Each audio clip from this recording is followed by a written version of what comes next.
자, 문제는 푸실만 하셨나요? 그죠? 어렵지 않았죠? 쓸만 하셨죠? 제가 그랬잖아요. 쓸만 할 거라고. 그래서 난이도 조절이 스스로 잘 된 것 같다며 기뻐하고 있었는데 또 역시 그것도 저의 오만이라 아까 돌아다니면서 몇 개를 봤는데 그렇지 않은 경우도 있어서 그럴 수도 있겠다. 그래요. 자, 그래서 그런 부분들 같이 한번 확인하고 풀이하도록 하겠습니다. 전체적으로는 되게 쓰기가 손도 못 대겠네, 어려워 이런 느낌은 아니에요. 문제 자체가 쓸만하고 다 이거 이렇게 하면 되겠네 이런 느낌으로 오는 문제들이었었기 때문에 다들 편안하게는 아니지만 다들 잘 쓰신 것 같았습니다. 자, 받으신 풀이 자료와 문제 자료를 같이 확인할게요. 이번 문제가 제시문 내용이 좀 구구절절했어요. 양이 좀 많았어요. 그렇게 많아가지고 문제 확인하는 데만 해도 시간이 좀 걸리지만 내용 자체가 좀 심플하기 때문에 금방 확인하실 수 있을 것 같아요. 자, 문제 같이 보겠습니다. 다음은 학교의 발전 방향에 대해 교사들이 대화를 하고 있는 장면의 일부다. 대화의 내용은 첫 번째 교육 과정, 두 번째 수업, 세 번째 평가, 네 번째 행정에 관한 것이다. 아주 우리가 자주 확인을 하는 행정, 과정, 평가, 더하기, 교수 쪽으로 지금 문제를 출제를 해서 쌤들 공부 많이 하신 영역이기 때문에 확인하기가 좀 편하지 않으셨을까. 그리고 저희 수업 들으셨던 쌤들 같은 경우에는 뭐는 쓰셨어야 됐을까요? 호의와 타터. 솔직히 좀 쓰시면서 야, 공부한 보람이 있구나. 나의 단기 기억. 그러면서 그것이 비록 장기 기억으로 전이가 안 될지라도 그죠? 오늘 잠깐 즐거웠어. 라는 기분으로 쓰셨어야 되는데 헷갈리죠. 근데 보시면서 맞아 좋은 얘기가 있고 맞아 호의와 타터 그림 이러면서 넘어가셨으면 교육자까지는 쓰기가 조금 힘드셨을 수도 있어요. 자, 그래서 주제를 네 가지를 활용해서 학생이 행복한 학교를 위한 실천 방안이라는 주제로 논하시오라고 했는데 제가 맞아요. 실천 방안 얘기를 하면서 명확한 주체 얘기를 안 하셔서 아까 쌤 한 분이 질문을 주셨습니다. 학생이 행복한 학교를 위한 실천 방안이라고 하는 게 혹시 학생이 이 학교를 만들기 위한 실천 방안을 쓰라고 하는 거냐. 이게 학생이 주체가 되어서. 근데 만약에 혹시나 실제 시험에서도 뭐 한대 라는 생각, 그런 생각이 잘 안 드는 문제이긴 한데 혹시 그런 생각이 드시게 되면 상식적으로 접근하시는 게 좋아요. 학생한테 뭔가 학생이 주체적으로 나서서 뭘 해야 되는 걸 물어보진 않을 테니까 보통 교사나 학교나 그런 접근으로 물어볼 가능성이 높기 때문에 이제 그런 일반적인 접근으로 들어가 주시면 좋을 것 같아요. 자, 그리고 배점 보겠습니다. 내용 부분. 김 교사가 먼저 강조한 내용과 관련되는 교육과정의 명칭을 써라. 이거 쉽게 찾으셨죠? 그리고 이 교육과정을 조직하는 방법의 명칭과 개념을 쓸 거. 이게 좀 지금 보니까 다른 거 많이 쓰신 것 같아요. 돌아다니면서 봤을 때 여기에서 다른 답안들이 많이 나왔습니다. 지식의 구조 많이 쓰셨더라고요. 근데 학문중심 교육과정에서 우리가 핵심적인 사항들 몇 개 짚고 넘어갈 때 지식의 구조는 항상 내용이다. 교과 내용이다. 가르치는 내용이 핵심이 되는 겁니다. 밑줄 친 부분과 관련되는 교육과정의 명칭을 써라. 이러한 교육과정이 발생하게 되는 원인 한 가지를 제시문에서 찾아 서술할 것. 이제 우리가 이거 발생하게 되는 원인 자체를 여러 가지로 우리가 얘기를 했어요. 교사가 발생시키게 되는 경우들을 살펴보게 되면 의욕 부족, 무직이랑 무직은 되게 다르네요. 그죠? 무지와 타성 등등이 있었는데 그 중에서 제시문과 관련되는 사항을 최대한 찾으시면 되는 문제였습니다. 항목 자체가 딴딴딴 구분되어 있어서 쓰기 어렵지 않으셨을 것 같고 두 번째, 이 교사 발언에서 찾을 수 있는 구성주의 교수 이론의 명칭을 쓰라. 자, 이거는 저는 최대한 맞춰드린다고 맞췄는데 또 아까 봤더니 아니더라고요. 아니어서 혹시 다른 쪽으로 쓰신 쌤들은 이거 기억나실 거예요. 왜냐하면 이 이론 설명을 할 때 항상 제가 옆에서 같이 설명하는 이론이에요. 두 가지 헷갈리기 때문에. 그래서 많이들 틀리셨는데 잘 틀리셨어요. 말이 좀 이상한데요. 잘 틀리셨습니다. 라고 하는 게 왜 애들이 잘했다 하는 것처럼 그 느낌이 절대 아니고 헷갈릴 만한 이론이기 때문에 헷갈릴 때는 틀려야 돼요. 틀려야 다음번에 실제로 절대 틀리지 않습니다. 그래서 좀 이따 한 번 더 확인하시고 이 이론을 적용한 수업 상황에서 활용할 경우 효과적인 동영상 자료의 형태를 서술을 해라. 그래서 동영상 자료를 만들어서 주려고 한다. 이 수업에서 어떤 동영상 자료를 쓰면 좋을까? 이게 우리 객관식 문제에서 풀었던 거예요. 그래서 저희 월요일 수업 들었던 쌤들 같은 경우에는 친근한 거, 내가 봤던 문제에서 많이 보이는 거 이런 부분들이 몇 개가 있긴 있었을 거예요. 근데 얘는 좀 의미가 있어서 중요한 부분이라서 문제로 다시 한 번 더 살려봤습니다. 그리고 밑줄 친 가나에 해당하는 각각의 동기 증진 요소를 각각의 밑줄 쳐놨죠. 또 혹시나 묶어서 하나로 쓰실까봐 그죠? 각각의 동기 증진 요소를 켈러의 동기 이론에 근거해서 명칭과 그 이유를 서술을 해라. 요거는 어떤 형식으로 출제를 한 거냐면 작년도 그 시험에서 가드너 영역이 있었죠. 가드너 물어보면서 C 학생한테 적합한 과제가 뭐예요? 그리고 이유를 쓰세요. 근거를 쓰세요라고 했죠. 그랬을 때 근거 부분을 놓치고 못 쓰신 분들이 좀 많아가지고. 근데 보통 뭐에 근거를 쓰라 그러면 그 제시문 내용도 제시문 내용이지만 관련되는 이론과 연관되는 사항을 쓰는 게 보통 근거가 될 수 있어요. 그러면 이번 문제에서는 먼저 ARCS라고 하는 4가지 요소로 해당하는 요소를 찾고 그다음에 우리 각각의 요소들 기억하죠. 세부 전략들 확인을 했잖아요. 그러면 그 중에 세부 전략에 해당하는 게 이것이기 때문에 이번 문제에 해당하는 사례는 이것입니다. 라고 제시를 하는 것이 가장 적합한 그 접근이었는데 그렇게 안 쓰시고 앞에 요소 부분에다가 하위 전략 쓰시고 이유는 제시문에 이러이러한 사항들이 있지 않습니까? 라고 쓰셨어도 괜찮습니다. 그 앞에 ARCS 구분 자체가 있었으면 괜찮아요. 근데 좀 이따 보긴 하겠지만 ARCS 얘기 없이 바로 다양성 전략입니다. 안 돼요. 안 돼요. 항상 절대 안 돼요. 이게 A나 R이나 이런 부분들을 한정하고 물어보는 경우에는 하위 전략만 쓰실 수도 있지만 그게 없는 상태에선 반드시 상위 전략이 우선입니다. 자, 박교사 발언을 읽고 다에 해당하는 교육평가 유형의 명칭을 쓴 후 문제점 2가지 제시하고 이거 쓸 때 가장 즐거우셨죠. 그래서 눈 감고도 쓰겠다. 이런 느낌으로 쓰셨죠. 어쨌든 이런 얘기를 또 경솔하게 하면 안 돼요. 게다가 오늘은 제가 답안 확인도 못 하는데 확인하고 나면 나중에 사과라도 하잖아요. 아니요, 죄송합니다. 이거 얘기를 하는데. 제가 이렇게 얘기를 하고 나면 상처받으실 수도 있어요. 나는 못 썼는데 하시는 분이 있으시면 괜찮습니다. 다시 한 번만 더 확인하세요. 근데 얘는 틀리면 큰일 나는 영역이에요. 어쩌라는 건지 알 수 없지만 이런 걸 들으면 시험에서 이제 안 돼요. 절대 안 돼요. 이런 것들은 절대 틀리시면 안 돼요. 자, 그리고 이어서 라에 해당하는 교육평가 유형의 명칭을 쓰자. 평가 영역을 최대한 좀 평이하게 접근을 해서 좀 편안하게 진행을 하실 수 있도록 문제는 구성되었고 잘 확인하시면 좋을 것 같고 혹시 그렇더라도 틀리셨으면 라 같은 경우에는 우리가 성장지향평가, 성장참조평가 찾을 수 있는데 다른 거랑 약간 헷갈리실 수도 있어요. 그런 부분들 좀 이따 확인하겠습니다. 자, 마지막 이게 이제 공부하면 쓰고 안 하면 못 쓰는 문제의 대표적인 유형입니다. 그래서 호이마 타터의 참여적 의사결정 참여 모형 관련되는 부분들이었는데 오늘 수업을 마침 했었기 때문에 이거 좀 쉽게 접근을 하셨을 거예요. 이게 한 2주만 지나도 그죠? 2주만 지나도 적절성인가 관련성인가 둘 중에 하나인데 브리지스가 적절성인가 관련성인가 이런 식으로 헷갈리기 시작하고 그다음에 한계 영역이 있는 거였나 없는 거였나 관련성이 있으면 관련성 한계인가 아닌가? 그게 없다는 얘기인가? 끝없이 헷갈리죠. 그리고 마지막에 나오게 되는 그 역할을 써라라고 하는 부분은 이제 외우더라도 자꾸만 까먹을 수 있는 부분이 있기 때문에 조심하셔야 됩니다. 그래서 이 모형을 쓸 때 학생들의 의사결정 참여 여부를 결정하게 되는 수용 영역 판단하는 주요 기준 2가지 제시해라. 그리고 제시된 사안의 경우 어떤 수용 영역에 해당하는지를 서술하고 이런 경우 교사가 어떤 역할을 해야 되는지 명칭을 제시를 해라. 굉장히 디테일하게 물어봤죠. 모형 하나를 가지고 4가지를 다 물어봤기 때문에 사실은 굉장히 세부적으로 물어본 문제인데 지금 출제되는 방향을 본다 그러면 일부는 이런 식으로 세세한 부분들을 확인할 수 있어서 이런 부분들도 꼼꼼하게 보셨으면 좋겠어요. 그래서 이번 문제는 사실은 쌤들이 쓰기 편했었을 문제예요. 그러니까 알고 모르고를 떠나서 쓰면서 이게 맞나?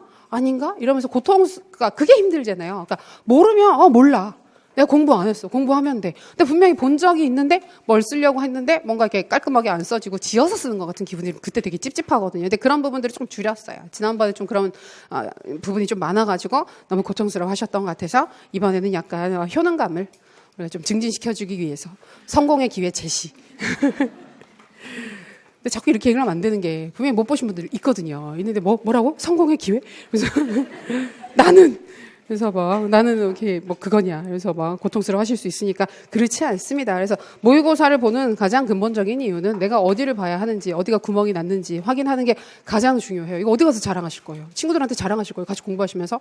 자, 오늘 모의고사 봤는데. 그래서 내가 다 맞았지 뭐야. 20점이야. 이렇게 얘기를 하면 어떻게 할 거예요? 그래서 자랑은 집에 가서 엄마한테 엄마 밥 먹을 때 오늘 20점 받았어. 그래서 얘기를 하면서 몇 점 만점이야. 사회적 자본이 약합니다. 그렇게 되면 가정 내에 엄마 20점 받았어. 몇 점 만점인데 20점이야. 이렇게 나오면 서로 대화가 너무 없으신 거예요. 그래서 쌤들의 성적을 올리기 위해서라도 집에 가서 부모님한테 대화를 많이 하시고 스스로 먼저 하시고 엄마 나 20점. 근데 그게 되게 중요해요. 그러니까 부모님들도 이렇게 지지해주고 싶으시고 도와주고 싶은 마음 자체가 다 똑같이 있잖아요. 근데 잘 모르시잖아요. 뭘 어떻게 얘를 이렇게 격려를 해줘야 될까? 잘못하면 화를 내니까. 그래서 막 괜찮아, 잘할 수 있을 거야. 엄마가 뭘 알아? 이러면서 쾅 닫고 들어가고 그런단 말이에요. 근데 엄마 진짜 좋은 뜻인데 난 너무 힘드니까. 근데 서로 많이 알고 있으면 그렇지 힘들지. 뭐 이렇게 막 튀어나올 때쯤 되면 엄마도 같이 이렇게 좀 이렇게 염려해주고 뭐 그런 거 있잖아요. 이제 그런데 다 몰라서 못 해주시는 거거든요. 그러니까 대화를 많이 하십시오. 공부도 하시고. 자, 그래서 내용 부분 확인했습니다. 그다음에 형식은 서본결, 주제와의 연계성, 표현의 적절성, 늘상 확인하는 부분들. 이번 문제 주제는 행복한 학교, 학생이 행복한 학교를 위한 실천 방안이었으니까 그런 방향으로 논의를 해주시면 되겠습니다. 매 단락 논의해야죠. 본문 볼게요. 제시문 본문. 김교사, 저는 교육과정에 대한 두 가지 생각을 하고 있습니다. 먼저 학생이 행복한 학교라고 하면 일단 쉽고 재미있는 것을 가르쳐야 할 것 같지만 저는 꼭 쉽기만 하다고 학생들이 즐겁게 공부를 할 것이라고는 생각하지 않습니다. 중요한 내용을 중심으로 학생들이 교육 내용 자체의 재미를 느끼도록 잘 가르치면 진정으로 행복한 학교가 될 것입니다. 중요한 내용 중심. 교육 내용에 흥미를 느낀다. 자, 중요한 내용 중심. 이거야 뭐 안 중요하다고 생각하는데 그걸 가르치진 않겠죠. 별다른 정보가 되지 않습니다. 근데 이제 교육 내용 자체에 재미를 느끼도록 한다라는 이야기는 이 교육 과정에서는 어떤 동기를 중시한다? 내재적 동기를 중시한다. 외재적 동기보다는 내재적 동기. 그래서 저는 각 교과의 가장 핵심적 구조인 기본적 아이디어나 개념, 원리를 교육 내용의 중심으로 삼아. 그냥 여기 나와 있잖아요. 교육 내용으로 삼는다고. 앞에 나왔던 기본적 원리 내용, 이거 뭐예요? 지식의 구조. 자, 지식의 구조를 주된 교육 내용으로 삼아서 가르치고 배운 지식들이 새로운 문제에 광범위하게 적용될 수 있도록 가르친다면 재미있으면서도 학생들에게 도움이 되는 교육을 실천할 수 있을 것이라고 생각합니다. 전이가 잘 된다. 일반적 전이가 잘 된다. 이것 역시 학문 중심 교육 과정의 주된 특성이었죠. 그래서 여기에서는 지식의 구조라고 하는 부분과 전이가 잘 된다라고 하는 부분을 통해서 학문 중심 교육과정 찾을 수 있었습니다. 내용 자체에는 나선형 교육과정 얘기가 없었죠.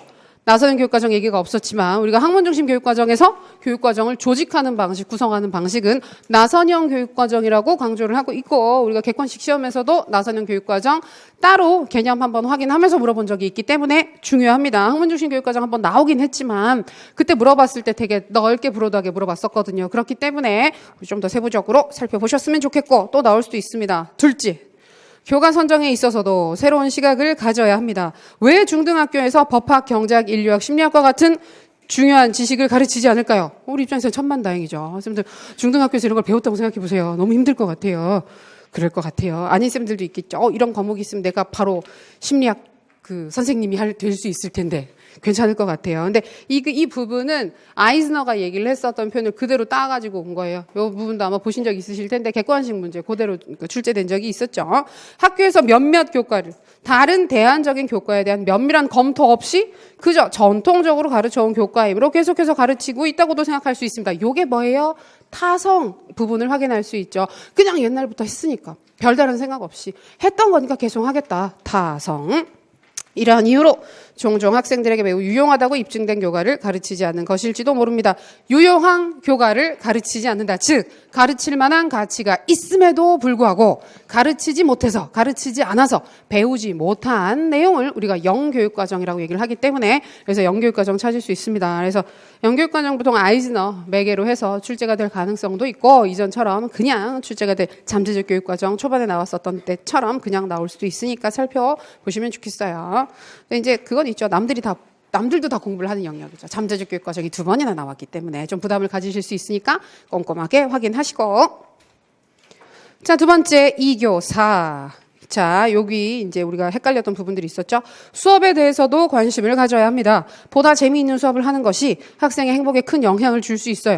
자, 보시면 교육과정 부분은 크게 드러나진 않았지만 우리가 그 2교사 발언의 초반에 보게 되면 문장, 단락, 도입 문장으로 쓸 수 있는 표현들이 일부 있었어요. 그래서 수업 방법이 가장 중요하지 않겠어요? 뭐 이런 식으로 해서 얘기를 해준 부분들, 도입 문장 쓰기가 막막하다, 주제 논의를 하기가 어렵다 생각하시는 분들은 제시문에서 연계해서 쓸만한 거리가 있으면 가져다 쓰셔도 괜찮아요. 제시문에 있는 내용이 있었다고 해서 아니 여기에 있는 걸 여기다 쓰다니 감점해야지 이러기가 어려워요. 어렵습니다. 왜냐하면 뭐가 있는지도 채점자들이 다 기억을 할까요?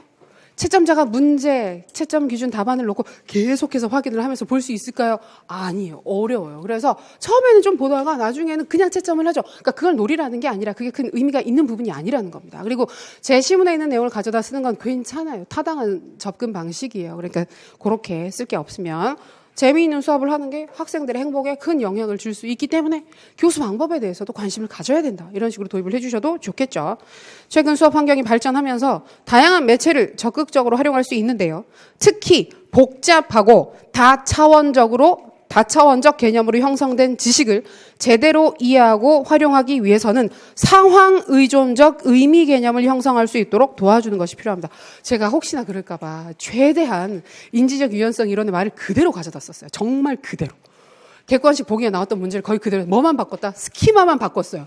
왜냐하면 스키마를 그대로 쓰면 너무 하하하 하면서 다들 인지적 유연성이지 다른 거 앞뒤 안 가리고 쓰실 것 같아서 혹시 몰라서. 왜냐하면 실제 시험에서는 스키마를 빼고 낼 수도 있어요. 왜냐하면 스키마 자체가 의미의 구조, 그다음에 조직 구조 뭐 이런 것이기 때문에 대체를 해서 써버리면 우리가 못 찾을 수 있거든요. 중요한 건 상황에 맞는 스키마 혹은 인지 구조 개념 자체가 계속해서 만들어지고 변형될 수 있는 상태의 인지 상태를 가지는 게 중요한 건데 그런 식으로 지금 설명을 했죠. 자, 그거는 인지적 유연성 이론으로 찾으실 수 있습니다.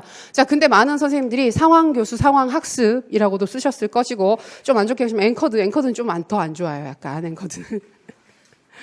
뭐 똑같이 틀리니까. 감점 같이 하는 거니까 크게 상관없긴 한데 조금 더 안 매체 때문이구나. 앵커드로 가신 분들은 매체를 써가지고 앵커드로 더 확신을 가지고 상황, 매체, 앵커드. 이렇게 가셨군요. 자, 좋네요. 좋은 포인트를 찾았습니다. 자, 우리가 형성평가를 할 때 되게 중요한 게 오개념이 형성될 수 있는 부분을 찾을 수 있는 문제를 출제를 하는 게 되게 중요하거든요. 근데 원래 그걸 의도를 하고 가야 되는데 전 그렇게까지 의도를 하진 않았어요. 사실은 의도했다고 얘기를 하면 더 좋을 것 같은데 그건 사실이 아니니까. 근데 앵커드를 그러니까 그렇게 잘못 찾으시는 경우들이 있어요. 그냥 매체가 있네, 상황이 있네, 앵커드로 가야지. 그러니까 이게 키워드 중심으로 이해 없이 공부를 하시고 그냥 딱딱 찾아버리시게 되면 내용이랑 상관없는 방향으로 가시는 경우들이 제법 있어요. 그래서 그거 되게 조심하셔야 돼요. 우리 이전에 상황 교수와 그다음에 인지적 유연성 이론 구분해서 설명을 했을 때 인지적 유연성 이론에서는 상황 그 자체가 그러니까 인지적 유연성 이론에서 중요한 건 상황에 맞도록 인지 구조가 계속해서 달라져야 돼요. 그걸 통해서 내가 뭔가 새로운 걸 배웠다? 습득했다? 구성했다? 구성을 한 그 자체가 중요한 것이지 습득하거나 구성한 지식 자체가 그 자체로 굉장히 중요한 의미를 가지지는 않습니다. 그래서 이전에 사례로 보여드렸던 걸 보게 되면 환경오염이랑 관련된 주제를 학생들한테 가르치고 있는데 환경오염과 관련해서 우리가 살펴볼 수 있는 여러 가지 영역의 사례들 이렇게 화학과 관련해서 접근할 수 있는 부분들 아니면 생물학적인 측면들, 사회적인 측면들 이런 부분들을 다 쪼개가지고 여러 가지 측면들을 확인을 해서 이렇게 다양한 장면들 내가 이런적 측면으로 봤을 때는 환경오염을 이렇게 생각을 하고 다른 관점으로 보게 되면 다르게 생각하고 이런 식으로 인지가 상황에 맞게끔 계속 적응하고 변화되는 연습을 하는 것 자체가 의미가 있는 거예요. 그게 훨씬 더 중요한 거예요. 근데 상황학습 이론 또는 상황 교수를 보시게 되면 거기에서 강조하는 상황은 상황에 맞는 지식을 구성하는 걸 그 자체로 강조를 하진 않아요. 뭐라고 강조를 하느냐 하면 우리가 지식을 가르칠 때 지식만 탈맥락적으로 상황에서 벗어나 있는 지식을 독립적으로 전달을 하거나 지식을 구성하세요라고 하면 애들이 힘들어한다는 거예요. 어려워한다는 거예요. 지식이 제대로 그러니까 맥락이 없으니까. 실제성이 없으니까 어려워한다는 거예요. 그러면 그 지식을 습득시키게 하기 위해서 스스로 구성을 하도록 만들기 위해서 그 문제랑 혹은 주제랑 지식과 관련된 구체적인 상황을 만들어서 주면 그것과 함께 같이 주게 되면 어떻다? 지식이 상황과 함께 전달이 되거나 그 상황 속의 지식이 구성이 되기 때문에 훨씬 더 학습을 하기가 편하다. 그 얘기를 하는 거예요. 그래서 앵커드 교수도 아마 사례 기억이 나실 텐데 정착 교수, 앵커드 교수 얘기를 할 때 제스퍼 시리즈 우리 얘기했었죠. 제스퍼 시리즈 얘기하면서 기억나시는 거 독수리, 날개를 다친 독수리 사례 기억나시죠? 그 상황에서 어떻게 해야 되겠다라는 판단을 하는 것 자체가 중요해요. 아니면 판단은 이미 결정돼 있어요. 이 독수리를 구하기 위해서는 최단 거리를 계산해야 돼요. 수학적으로. 수학적 지식을 습득하는 게 더 중요해요. 뭐가 더 중요한 거예요? 지식을 습득하고 그 상황에 맞는 지식을 구성하는 게 더 중요한 거예요. 그래서 상황 교수나 앵커드 교수, 정착 교수 같은 경우에는 지식을 전달하고 구성하게 하는 게 근본적인 목적입니다. 그런데 지식만 전달하면 습득이 잘 안 되기 때문에 그 지식 주변에 맥락이나 상황을 같이 줘서 전달을 하고 구성을 하게 만드는 게 쟁점이 되는 거예요. 그런데 인지적 유연성 이론은 사실 낱낱의 지식은 그 자체로 별 의미가 없어요. 우리가 그래서 좀 이따가 답에도 나오겠지만 가장 좋은 동영상 제시 방법은 짧은 동영상, 1분 안팎의 동영상을 서로 다른 내용을 다루게 되는 그 동영상들을 대여섯 개 제시를 해주면서 보라고 얘기를 하는 거잖아요. 그럼 그 내용 하나하나가 중요해요? 아니에요. 그 상황에서 습득되게 되는, 변화되게 되는 인지 구조, 인지가 달라지는 거, 상황에 맞춰서 계속해서 적응을 할 수 있게 되는 거, 그 부분들이 의미를 가지게 되는 겁니다. 그래서 지금 제시문에서 나와 있었던 부분들을 보게 되면 상황 의존적 의미 개념의 형성을 도와줘야 된다. 그러니까 상황 학습은 상황이 도구예요. 지식을 구성하도록 하기 위해서 활용하게 되는 도구예요, 도구. 근데 인지적 유연성 이론은 그냥 상황이 주어진 상황이에요. 상황에 맞게끔 지식을 계속해서 변화시키는 것 자체가 의미를 가지게 되는 거예요. 그래서 상황 의존적 의미 개념을 형성할 수 있도록 도와주는 게 필요합니다. 그래서 이 부분에서 인지적 유연성 이론을 찾을 수 있습니다. 그리고 정착 교수 같은 경우에는 그래서 지식을 습득을 할 때 지식 자체만 전달하는 것보다는 지식을 잘 구성하고 습득할 수 있는 구체적인 상황을 함께 제시해 주는 게 좋은데 그 상황 자체가 이야기로 전달될 수도 있고 근데 만약에 이야기로 전달된다 그러면 그 지식과 아주 깊게 연관되어서 그 이야기 속에 그 지식 자체가 완전히 정착될 수 있을 정도로 깊은 의미를 가진 상황을 만들어서 준다. 라고 설명을 하거나 그보다 편하게 접근을 하게 되면 그 상황을 좀 더 구체적으로 학생들이 느끼고 경험을 할 수 있는 매체, 다양한 매체를 활용을 해서 상황의 실제성을 증진시켜주는 것이 도움이 된다. 이런 식으로 들어가게 되는 거예요. 좀 차이가 있죠. 인지적 유연성 이론이랑. 근데 그걸 떠나서도 여기 보면 그 상황 의존적 의미 개념, 그 다음에 복잡하고 다차원적 개념, 여러 가지. 특히 인지적 유연성 이론에서도 보면 전제가 몇 가지인데 그 중에 하나가 단순한 개념은 인지적 유연성 이론으로 가르치는 게 좋다, 나쁘다. 나쁘다. 필요 없다, 의미 없다라고 얘기를 했어요. 간단한 개념들은 선생님이 전달하는 게 가장 좋지. 왜 그걸 굳이 그런 식으로 하느냐. 대신에 복잡하고 여러 가지 층위로 결정된 지식들이 있을 경우에는 그런 부분들을 학생들이 스스로 찾아볼 수 있도록 만들어줘야 되기 때문에 복잡하고 다차원적인 지식이다라고 하는 조건을 걸게 됩니다. 그래서 이 부분도 인지적 유연성 이론으로 찾을 수 있는 근거가 되는 포인트 중에 하나죠. 그래서 길게 얘기를 했지만 여기에서 인지적 유연성 이론 찾으실 수 있었고 그다음에 아까 인지적 유연성 이론에서 제시하기 좋은 동영상 자료의 형식은 뭐냐 그러면 하이퍼 미디어 많이 쓰셨을 거예요. 하이퍼 미디어. 근데 하이퍼 미디어도 완전히 나쁘진 않은데 조금 아쉬운 거고 하이퍼 미디어를 활용해서 아니면 여러 개 짧은 보통 1분 안팎의 짧은 동영상을 여러 개 보여준다. 그래서 뭐 소규모의 다양한 예를 동영상으로 만들어서 제시해준다. 그것도 괜찮습니다. 자, 이어서 악스. 악스는 이거는 굉장히 쉽게 찾으셨으리라 믿습니다. 아까 말씀드렸던 것처럼 서술 방식을 어느 수준으로 어디까지 써야 되는가가 늘 고민인 부분인데 자, 수업 동기를 향상시키기 위한 노력을 수업 설계 및 진행 과정에서도 해야 합니다. 하나의 수업 상황에서도 한 가지 수업 방법만 쓰는 게 아니라 강의법, 토의법, 협동학습법, 자기주도학습법 등 다양한 수업 방법을 사용해서 학생들의 동기를 향상시킬 수도 있죠. 보통 일이 아니겠네요. 이걸 다 쓰라 그러면. 근데 보통 두세 가지 정도는 쓰시죠. 그래서 우리 이거는 뭐 그때도 얘기했었지만 우리가 2차 수업시험 준비하신 쌤들 같은 경우에는 하나 수업에서 보통 조건들이 몇 가지가 걸려있으면 교수 방법들 계속 변화되는 거 들어가잖아요. 이제 그런 부분들이 실제로 연계가 되는 겁니다.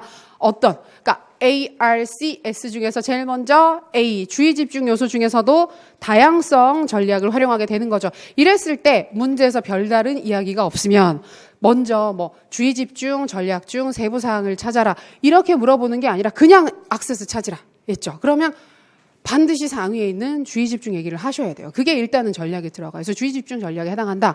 왜냐하면 다양한 교수법을 쓰게 되는 다양성 전략을 쓰고 있기 때문이다라고 그것을 근거로 서술을 해주시는 게 안전하죠. 근거를 한 번 더 쓰라고 했으니까.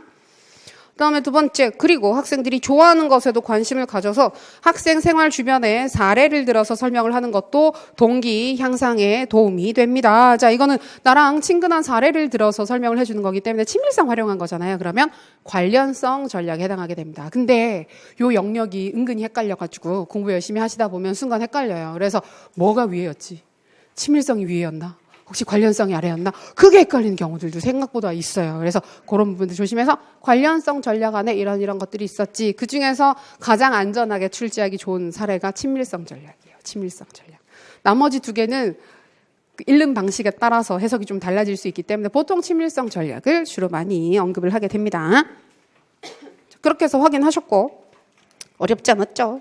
자, 박 교사, 예, 평가 쉬웠죠? 평가가 달라지는 것이 필요합니다. 시험에 대한 부담을 가진 학생들이 많아요. 특히 다 등수를 부여하는 시험. 이거 웃으면서 쓰셨죠? 또 얘기를 하네. 규준 참조 평가 또는 규준 지향 평가 또는 상대 평가 괜찮습니다. 근데 상대 평가보다는 우리가 보통 규준 참조 평가라고 얘기를 많이 하니까 기억해 주시고 등수를 부여하는 시험은 특히 무서워하는 학생들도 많습니다. 최근 상대적 서열보다는 교과목의 기준에 근거한 평가. 이건 뭐예요? 교과목의 기준에 근거한 평가. 준거, 참조, 평가. 이것만으로도 평가에 대한 부정적 인상을 개선하기에 어려움이 있다고 생각해요. 쌤들 한국사 보실 때 두려운 마음이 하나도 안 들었습니까? 한국사, 능력시험, 절대평가잖아요. 절대평가. 절대평가 시험이잖아요. 그 운전면허 시험 보러 가실 때 절대평가잖아요. 어때요? 운전면허 시험은 그쵸. 사실 뭐 그렇게 어렵진 않죠. 근데 실기. 장내 실기. 그 다음에 그 도로주행. 이런 거 무섭지 않으셨어요? 그래서 절대평가라고 해서 그 기준이 높거나 기준이 좀 어렵거나 하면 은근히 무섭습니다. 그래서 이런 절대평가 시험에 대해서도 부담이 완전히 사라지진 않아요. 근데 물론 상대평가보다는 낫죠. 규준 참조보다는 확실히 낫죠. 그래서 여기에서는 받은 점수 자체만을 중시하지 말고 학기 초, 학기 중간, 학기 말의 변화 과정을 고려해서 시작 지점보다 점수가 많이 향상된 학생에게도 좋은 평가를 하는 평가 방식을 활용한다면 많은 학생들이 공부에 더 의욕과 재미를 느낄 수 있을 것입니다. 가장 적합한 건 성장 참조 평가로 찾을 수가 있습니다. 이전에 한번 출제가 됐었기 때문에 그 자체로 출제될 가능성이 높진 않지만 평가 생각해 보세요. 형성평가 2번 나왔잖아요. 그래서 두 번째 시험 형성평가 나올 때 생각보다 쉽게 나왔어요. 쉽게 나왔는데 많은 선생님들이 설마 한 번 나왔던 형성평가 2번 나올 리 없어 라고 해서 다른 걸 쓰신 경우들이 있었어요. 혹시 나오더라도 확신이 있으면 그냥 쓰셔야 됩니다. 그리고 여기에서 혹시 또 다르게 보시게 되면 과정중심 평가라고도 방향을 설정하실 수가 있을 것 같습니다. 과정중심 평가. 근데 과정중심 평가였으면 이제 설명하는 포인트 자체가 결과만을 확인하는 것이 아니라 학생이 공부했던 과정에 대해서도 관심을 가진다. 근데 그게 여기 있는 것처럼 처음에 몇 점, 중간에 몇 점, 끝날 때 몇 점, 점수만을 확인하는 걸 가지고 우리가 과정중심 평가라고 잘 얘기를 하진 않죠. 하진 않아요. 그러니까 성장 참조는 근본적으로 성취도를 가지고 보는 거예요. 점수를 가지고 처음에 몇 점이었어. 끝날 때 몇 점이었어. 자, 이만큼 향상됐네. 이야, 능력이 올라갔다. 이렇게 보는 건데 과정중심 평가는 질적인 성격을 많이 포함을 하게 됩니다. 그래서 과정중심 평가랑 우리가 유사하게 보는 거. 우리나라에서 시행을 하고 있는 과정중심 평가 정책 자료를 보게 되면 과정중심 평가는 실제로 수행평가다.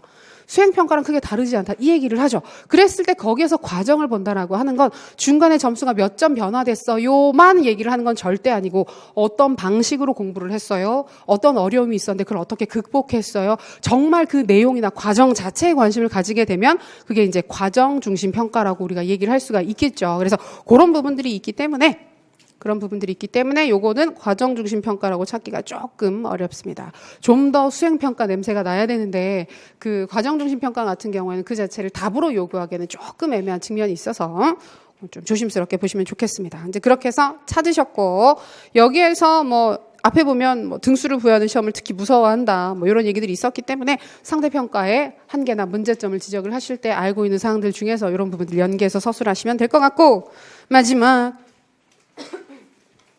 최 교사가 얘기를 합니다. 학생들의 의견을 다양하게 수용하는 것도 행복한 학교 교육에 도움이 될 것입니다. 거의 그대로 쓰셔도 돼요. 이런 도입 문장 같은 경우에. 학교 경영에 있어서 학생들의 의견을 수용한다면 학생들이 만족해하고 더 행복해하는 학교를 만들 수 있을 것이다. 이렇게 쓰셔도 괜찮겠죠?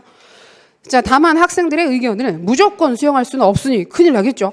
분명한 기준에 따라 수용 여부를 결정해야 합니다. 제가 저희 반에서 시행할 직업체험 활동을 하나 계획 중인데요. 자, 직업체험 활동 누가 할 겁니까? 누가 주체가 돼서 할 겁니까? 체험 활동을 할 때. 학생들이 하겠죠. 학생들이 하는 거고 선생님이 이제 만들어서 제시를 하게 될 겁니다. 학생들에게 도움이 되면서도 학생들이 즐거워할 수 있는 활동이 되기 위해서 직업체험 활동 내용 결정을 학생들과 함께 진행을 해도 될지 고민 중입니다. 자, 우리가 호의와 타터 상관없이 그냥 상식적으로 보겠습니다. 상식적으로 직업체험 활동을 할 때 학생들한테 의견을 물어보는 게 좋을까요? 안 물어보는 게 좋을까요? 물어보는 게 좋을까요? 맞아요. 보통은 물어보는 게 좋다라고 상식적으로 많이 판단을 하시겠죠. 걔네들이 할 건데. 그렇죠? 자, 좋습니다. 그러면 수학 교과 수업을 결정을 할 때, 무엇을 가르칠지 결정을 할 때 학생들한테 물어보는 게 좋을까요? 안 물어보는 게 좋을까요? 왜 뭐가 지금 수학이랑 지금 직업체험 활동이랑 왜 차별하시는 건데요? 그래서 또 애들이 좋아하는 것만 해야지. 여기에서 우리가 좀 생각을 해야 되게 실제로도 이건 조심을 해야 돼요. 실제로도 직업체험 활동이니까 애들이 뭐 다 좀 좋아하는 걸 하면 무조건 좋지 않겠어? 좋아하는 걸 하면 무조건 좋을까요? 애들이 하고 싶어 하는 걸 무조건 하면 좋을까요? 그게 되려면 그러니까 그런 식으로 애들이 좋아하는 걸 해야 의미가 있겠지. 이런 식으로 판단이 되려면 정말 애들이 잘 아는 분야라야 돼요. 걔네들이 잘 알고 전문적인 지식을 확실히 가지고 있는 상태에서 뭔가 확실한 방향을 제시해 줄 수 있는 문제일 때는 참여를 무조건 시키는 게 의미가 있겠죠. 근데 방금 사례처럼 아까 수학 얘기를 해놓고 보니까 찝찝한데 유도신문에 걸렸구나. 이런 느낌을 받으시게 되겠죠. 그래서 이 부분 역시 아이들이 하기는 하는데 직업 관련해서 진로 지도나 진로 교육 관련해서 학생들이 전문적 지식이 있어요, 없어요? 진짜 없어요. 정말 몰라요. 선생님도 사실 그렇게까지 잘 안다고도 볼 수 없을 정도로. 그래서 잘 모르는 부분이라서 그런 부분들이 선생님이 이제 잘못 판단하게 되면 뭘 하기는 되게 많이 해요. 활동도 되게 많이 하고 했을 때 되게 즐거워해요. 근데 그걸로 끝인 경우. 즐거워하기만 하고 끝나는 경우들이 있잖아요. 그래서 직업 체험하는 테마파크들 많잖아요. 가서 다들 엄청 즐겁게 놀고 왔는데 뭐 아무것도 달라진 게 없어요. 가서 막 이렇게 저 아직 기억나게 저 애기 되게 어렸을 때 거기 갔었거든요. 그때 막 되게 유행이라 가지고 가면 체험 활동 하는데 막 1시간 2시간씩 기다려 가지고 막 그때 욕심이 막 치밀어 올라 가지고 막 치과 체험해 치과. 그래서 막 줄이 너무 긴 거예요. 줄이 너무 길어가지고 뭐라도 비슷한 걸 해보자. 그런 식으로 해가지고 저기 어딘가 지금 제약회사에서 뭘 하는 게 있는데 갔더니 애기 우유 주는 거 체험을 하더라고요. 인형에다가 수유 체험을 했어요. 남자인데 얼핏 보니까 뭔가 의료 쪽인 것 같아가지고 일단 들어가라. 이렇게 해가지고 체험하고 나왔는데 나중에 들어보면 아무것도 기억나지 않는다. 소방관 체험도 하고 다 했는데 아무것도 기억나지 않는다. 그러니까 즐겁긴 했는데 아무 의미가 없었다. 갑자기 착잡한데 너무 오래전 일이라 사실 저도 잘 기억이 나지 않습니다. 그래서 너무 일찍 갔어요. 말도 잘 못하는 걸 데리고 와요. 자, 그래서 여기에서는 그런 상식적인 수준으로 봐도 대략 방향성이 나오긴 하지만 그러니까 그런 부분들을 결정을 할 때 호의와 타터나 또는 좀 더 쉬운 브리지스 이론도 있잖아요. 그래서 브리지스나 호의와 타터 이론을 통해서 접근을 할 수 있을 것입니다. 근데 사례를 방금 보셨던 것처럼 학생들이 실제로 할 일이니까 뭐는 있다? 관련성은 있다. 관련성은 있는데 학생들이 전문적 지식은 있다 없다? 없다. 그래서 관련성 한계 영역으로 찾을 수가 있고 자 관련성 한계 영역이 바로 수용 영역 명칭이 되는 거고 그런 경우에 어떤 식으로 의사결정자가 여기에서는 교사라고 얘기를 했는데 실제로 의사결정자죠. 의사결정자가 어떤 역할을 해야 되느냐? 교육자의 역할을 해야 된다까지 찾을 수 있었어요. 그래서 내용 구조 대부분 다 봤습니다. 제시문 확인하면서 주요 사항들 다 확인을 했기 때문에 자 풀이 자료 후딱 같이 보시게 되면 3페이지 왜 첫 장인데 3페이지일까?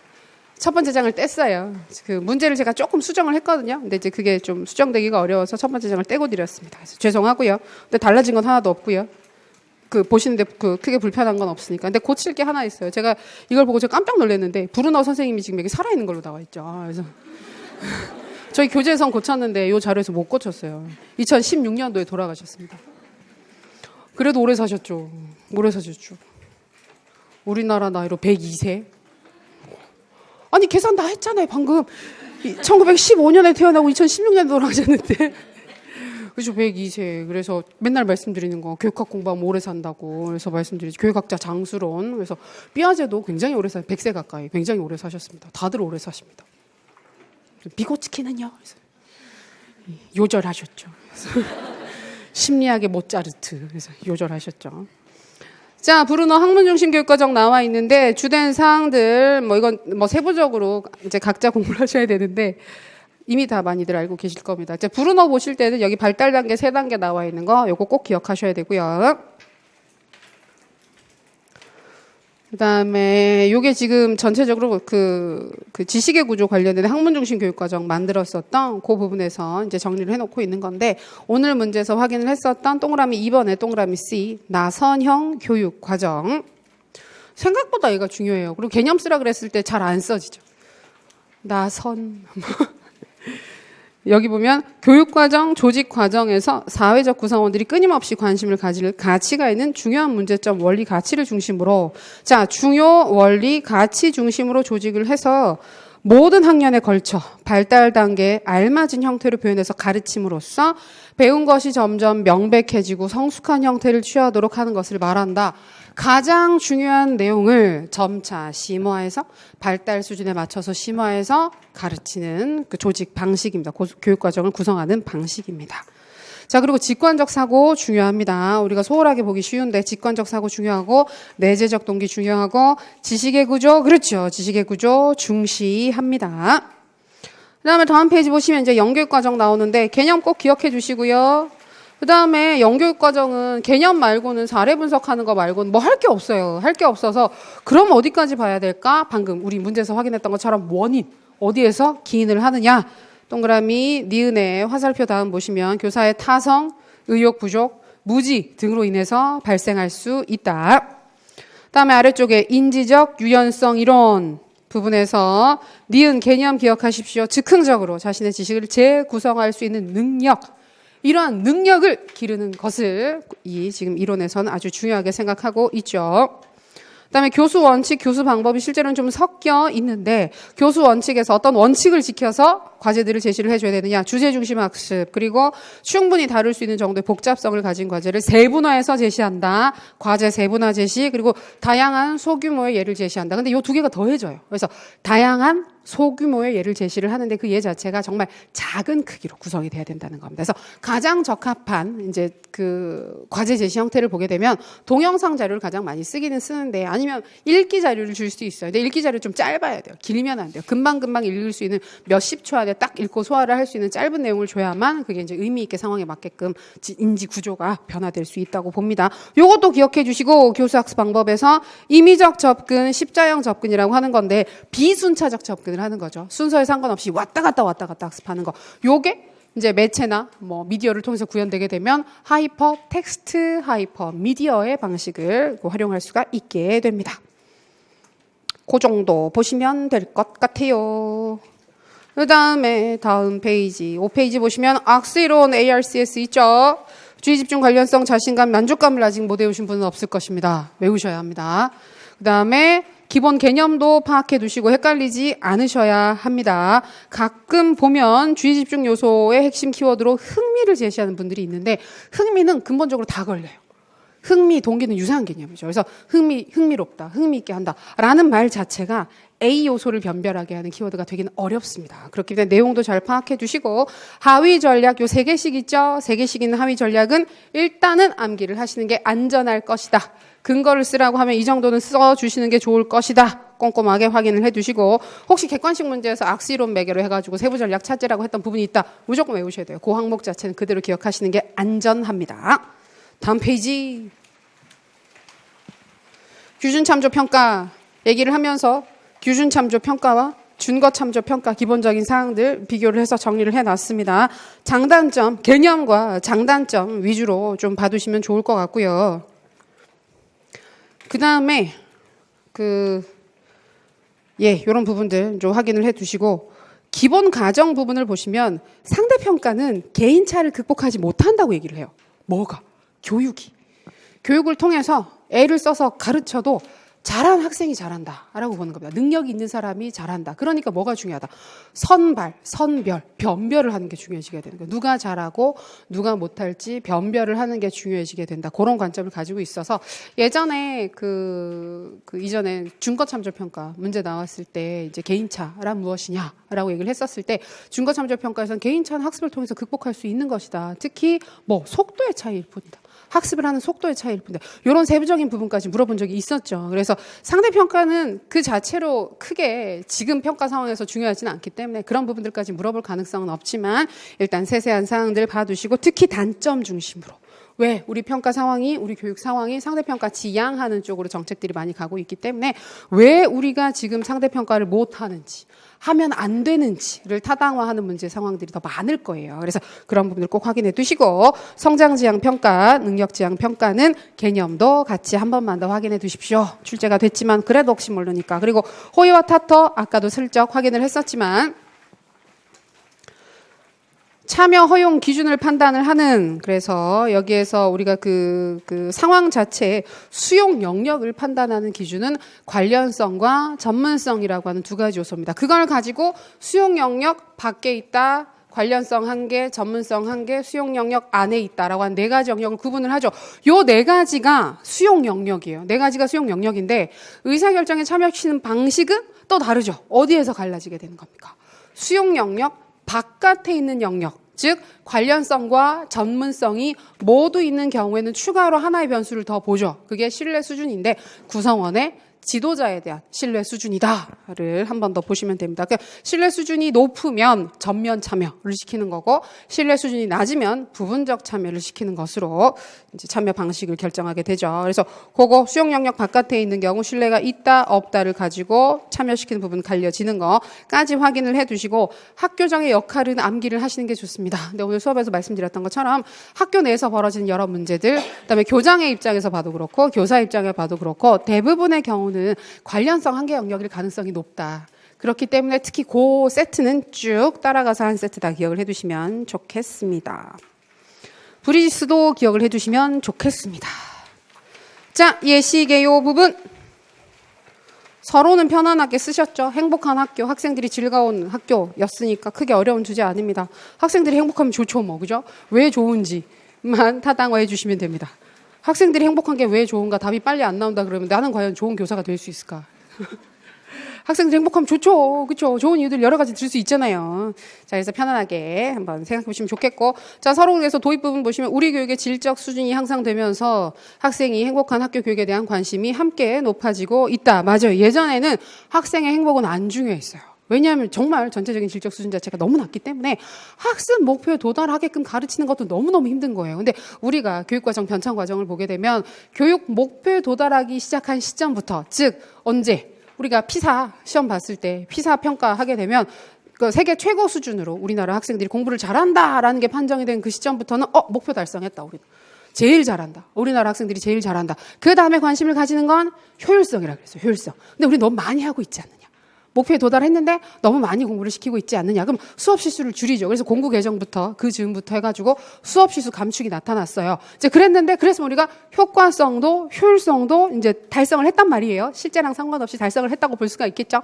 그러고 나면 관심을 가지게 되는 게 매력성이에요. 매력성. 그럼 애들이 좀 더 행복했으면 좋겠다. 그래서 이거 얘기하면서 그때 계속 얘기했잖아요. 맨날 OECD 나오면 맨날 얘기를 하니까 OECD 가입 국가 중에서 학생 행복도 청소년 행복 지수가 가장 낮다.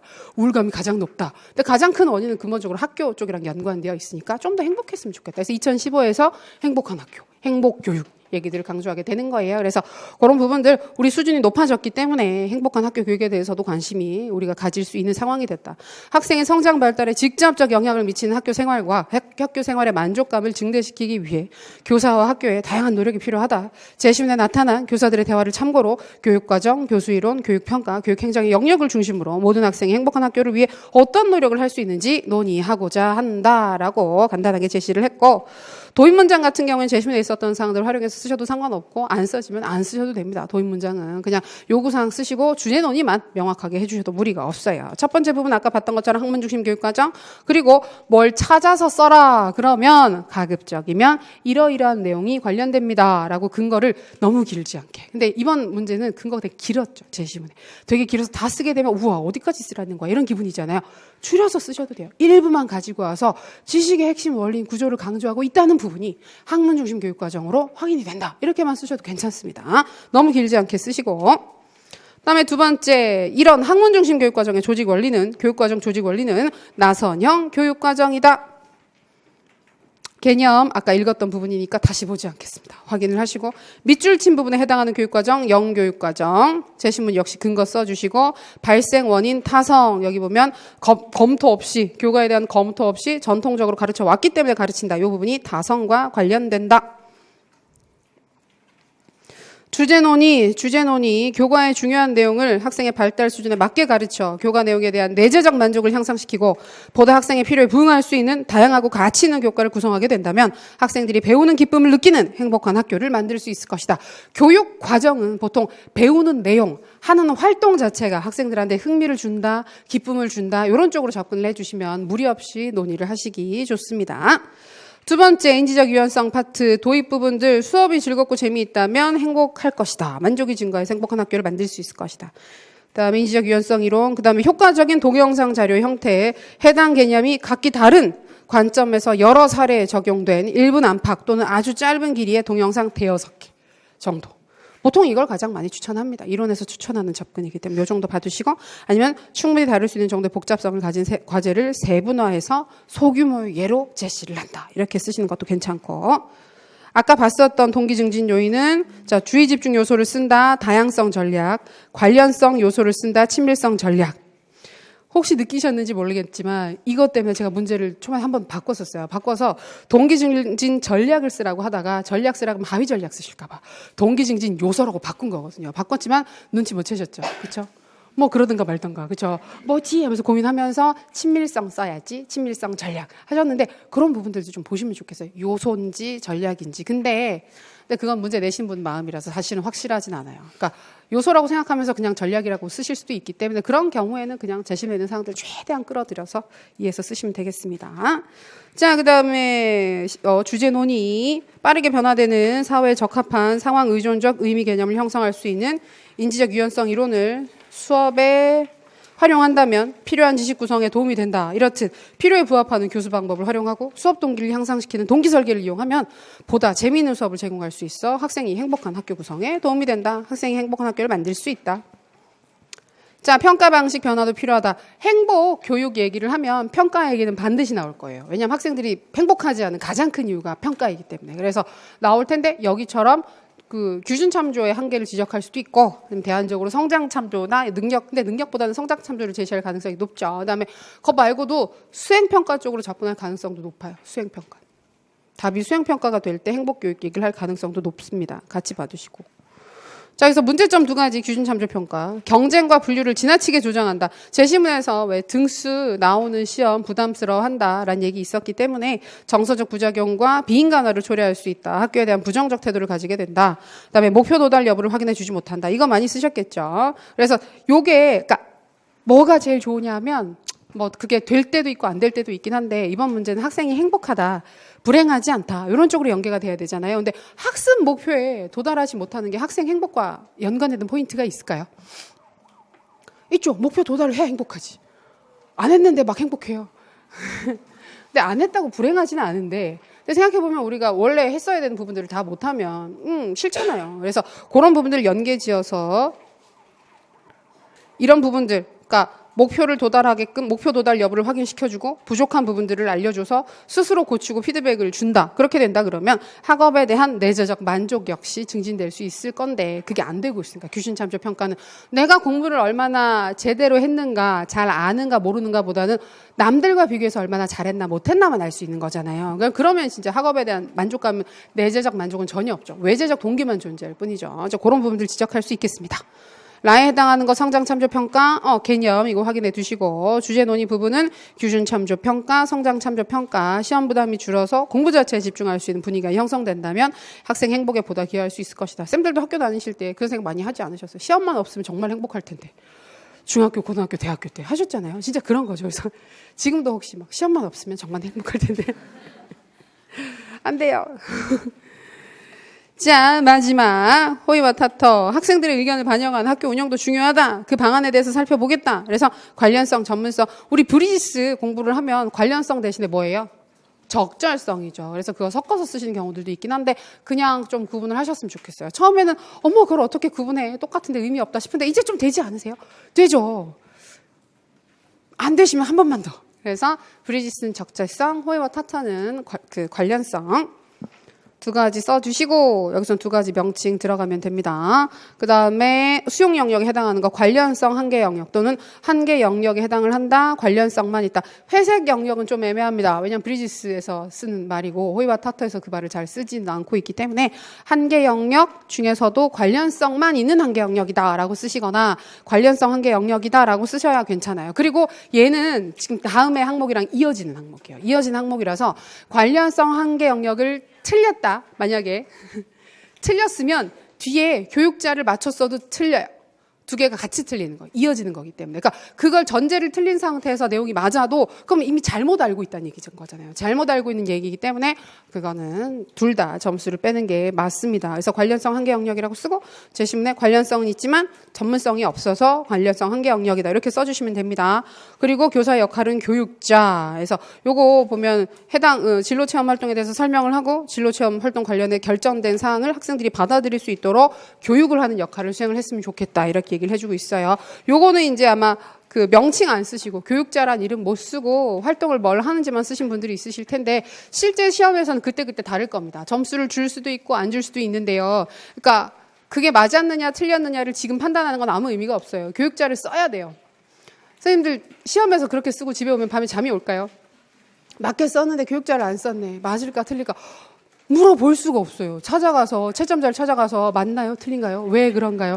우리가 답안 확인을 해도 아무런 피드백을 할 수가 없는 상황이잖아요. 시험 상황 자체가. 그래서 가급적이면 이런 문제들 나오면 명칭은 반드시 쓰시고 기억이 안 나면 어쩔 수 없이 반드시 풀어서라도 쓰셔야 됩니다. 근데 명칭도 쓰시고 풀어서 간단하게 쓰시는 게 가장 안전한 접근이다.